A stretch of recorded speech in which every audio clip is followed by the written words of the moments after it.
Hello and welcome to the next part of my simple sweater knitting tutorial.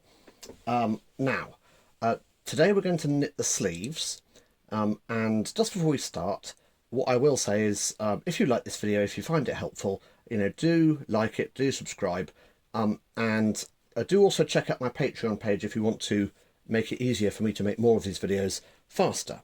Now, what we have to do for the sleeves is we have to cast on 58 stitches in 1x1 ribs. So I've already cast on some waste yarn, as you will see, over 58 stitches. And actually, I am going to knit the last row from right to left, as before. However, I'm going to knit the last row in this cast on cord, which I have wrapped around the clamp down here. Okay, and I'm going to knit the last row. I'm hand tensioning it. So where it goes, across it goes. And there we go. Okay, so this last row is now knitted in cast on cord, which means when it comes time to take the waste yarn out, I can just pull the cast on cord out. Okay, you don't have to do that. I can't often be bothered, but I thought I'd show you that it can be done. Now, as before, I want to start with the carriage on the left, because although it says I need to work in 1x1 rib for 18 rows, do you remember I need actually to work in twice as many plus 1, so that is 37 rows. So I'm going to reset the row counter to 0. I'm going to thread up with my yarn. I'm at tension 2 because it needs to be nice and tight. Okay, and let's do the first row across in the main yarn, like so. Now then. Okay, now it is very tight. Okay, we know it's going to be tight. So we're going to do 18 rows like this.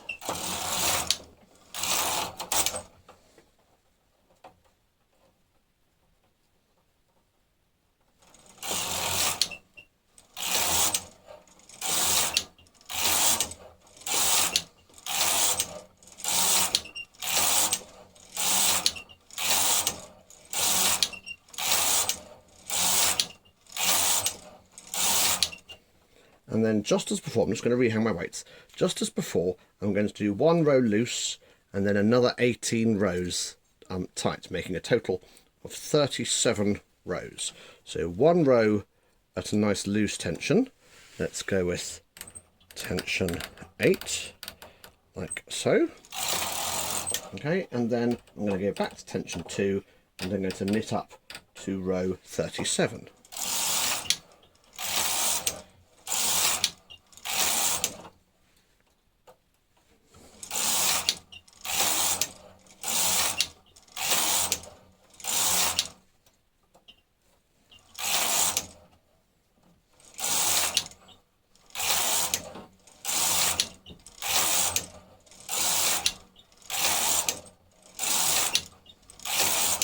Which now means I'm left with the carriage on the right hand side. Okay, this isn't perfect. There's a couple of tucks in there, but I'm not actually fussed. I'm only doing this as a demonstration, really. So, if I was doing this really properly, I would go back and fix it. There's a little tuck here, you can see, where it didn't come off the needle properly, but I'm not that fussed. Now I'm going to do my standard trick again. I'm going to bring forward all of the needles, and I'm going to hang all of the stitches from the bottom onto the other needles. So I'll probably fast forward this bit so you'll see me do it. Okay, and I'll see you in a minute.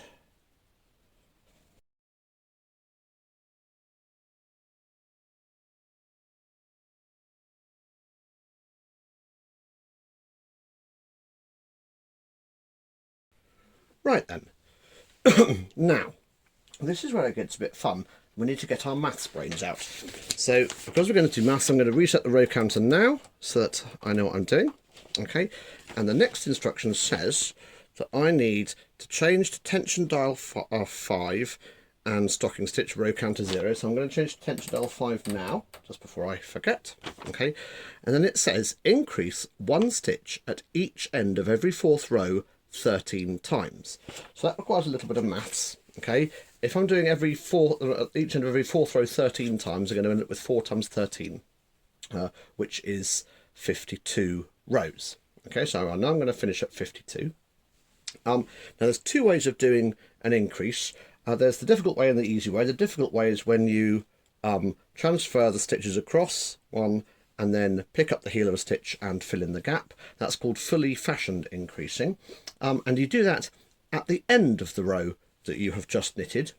Or there's the easy way where you bring a stitch forwards and you just knit, and you do that at the start of the row that you've just knitted. So I'm going to do the easy way. The only problem with the easy way is that you can only increase on the carriage side.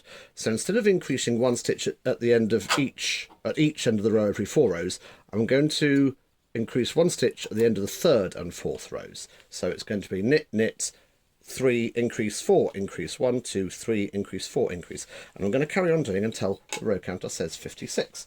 So that's what I'm going to do now, okay? 1, I'm just going to check it's knitted, which it has. 2, okay, at the beginning of the row. 3, I bring a needle forwards. 4, I bring a needle forwards. 1, 2, bring forwards.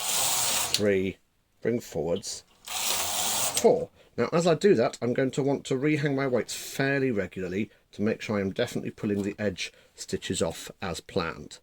Okay, so I'm going to carry on and I shall see you at 56 rows.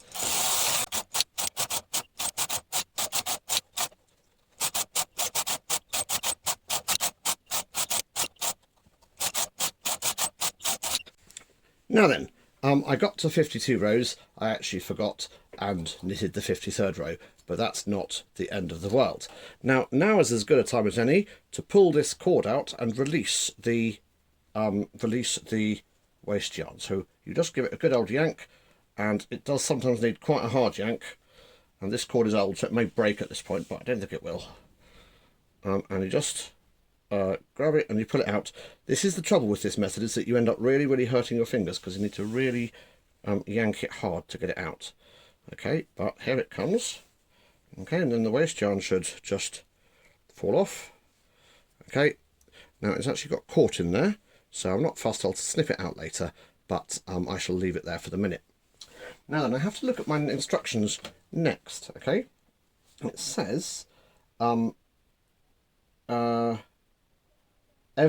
then I need to do it every 5th row 10 times to 104 stitches, 102 rows total. So I've got 50 rows to do from 52 up to 102, and I'm hoping to get to 104 stitches, which will mean I'm getting up to 52. Okay, 52 stitches on either side. So again, I'm going to increase on the 4th and 5th rows. Okay, so I've already done 1. We go 2, 3, and then increase 4, increase 5, 1, 2, 3, increase 4, increase 5. Okay, and I'm going to do that until the row counter reads 104. So I shall see you when it reads 104.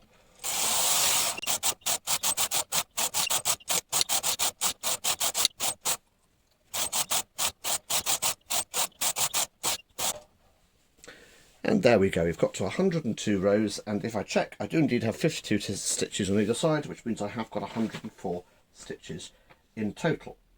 And then it just says I have to work even to 106 rows. Okay, 106 rows.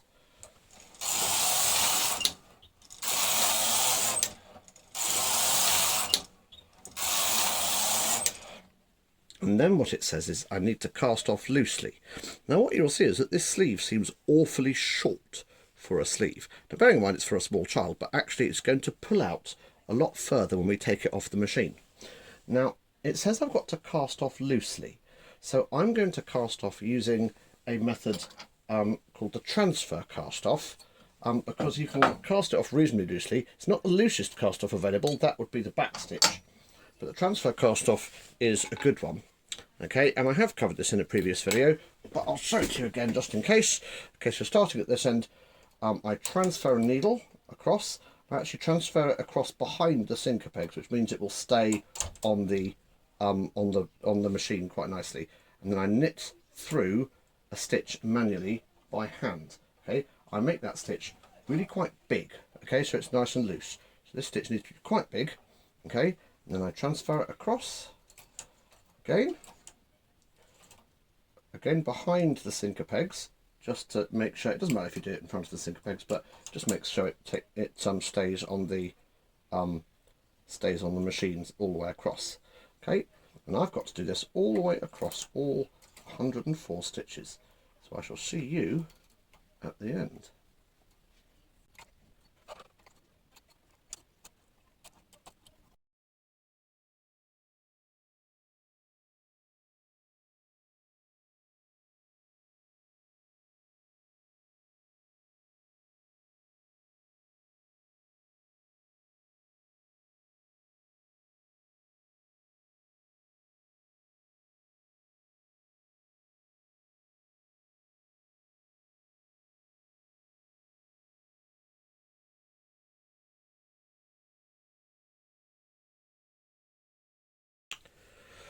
Right then, now just as I've got the last few to do, I'm just going to show you a couple of the little tips. I am doing this sideways so I don't get in the way of the camera too much, so it's not that easy. But if you make a nice big loop, when you pull it off, it is very possible that the loop will not want to catch under the latch. So I always flip the latch forward just with my finger first, okay, and that helps things. So you'll find me just flipping the latch forwards both times, okay, and you can make the loops what seem impossibly large, and it'll still make a nice loose cast on. Don't forget, all these loops will get sort of, when you pull the knitting out, pull it out into the right shape, all these loops will get tightened up and absorbed and make a nice loose edge, and that is the idea, to make a nice loose edge, okay. Now then, I'm getting towards the end, and as you can see, I'm actually lifting it up and hanging it over the sinkers, like I said at the beginning. It means that none of the knitting has fallen off, okay? And that is a useful thing. There are more methods of casting off. The other suitable method for this would be the backstitch method, which I think I've done a video about in my Knitting Machine for Beginners series. But I quite like this cast off. It's kind of peaceful, and I find I'm reasonably swift at it. It must be said that I am not a particularly good machine knitter, as I think I've said before. So, you will find people who do it much better than I do, which is absolutely fine. Now, when we get to the end, which we're just about to do, okay, we put the last loop through, like so. And then what I'm going to do is I'm going to break off a tail of yarn, and I'm going to put it through the loop, and then that will tie it off. So, what this is going to do, if I just knit this through like so, and now I'm just going to pull this bit of yarn all the way through, and it will tie it off. Now, one thing which is worth saying is that I am not intending to sew this up by hand. I'm actually going to use a sewing machine to sew it, which makes me supremely lazy, but it does work. Okay, that's it. Now, at this point, I should be able just to lift it off, okay, and then give it a good old tug. Okay, by the way, I've left quite a short yarn tail because I'm going to be using a sewing machine to sew it together.